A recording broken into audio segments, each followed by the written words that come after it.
السلام عليكم ورحمة الله. مرحبا شباب في حلقة جديدة بدلدم قناة اي 7. حرام هذا مسحت قناة اي 7، ينشر يعني اشياء حلوة بس مسحت السبب من هاي القناة. هاي القناة ما ادري ايش بيها السبب من عندها، مسحت قناة اي 7. السبب من هاي القناة اللعينة، قناة لعينة، هي اللي مسحت قناة اي 7.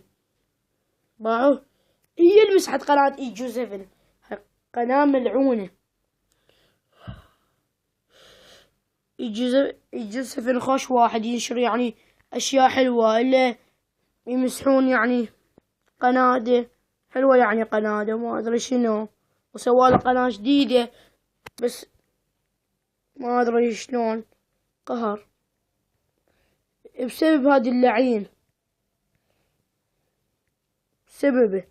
بسببه الواحد مشترد بقناة هذا اللعين، حال يلغي اشتراده بسرعة، يلغي اشتراده، رجعوه من الصفر. ما يستحق رجعوه من الصفر. خوش رجعوه من الصفر، الغوا دلدم اشترادهم. بس اي 7 اشتردوا بقناة حلوة، قناة الثانية حلوة، هاي قناة الثانية اشتردوا وبقناة الثانية. وبس هاي كانت حلقتنا اليوم. لا تنسون لايك ولا اشتراك إذا انت ما باشتريت ولا التعليق، ولا اللقاء في حلقة جديدة.